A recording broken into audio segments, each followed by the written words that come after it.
çevirdin bakışlarını, kan səklərdən akışları,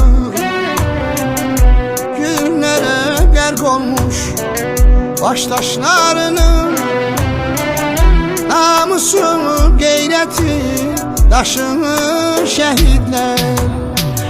Nifrətə çevrildi bakışlarınız, qanlı səklərdən naxışlarınız, güllərə qərq olmuş başdaşlarımız, namusu qeyrəti daşı şəhid.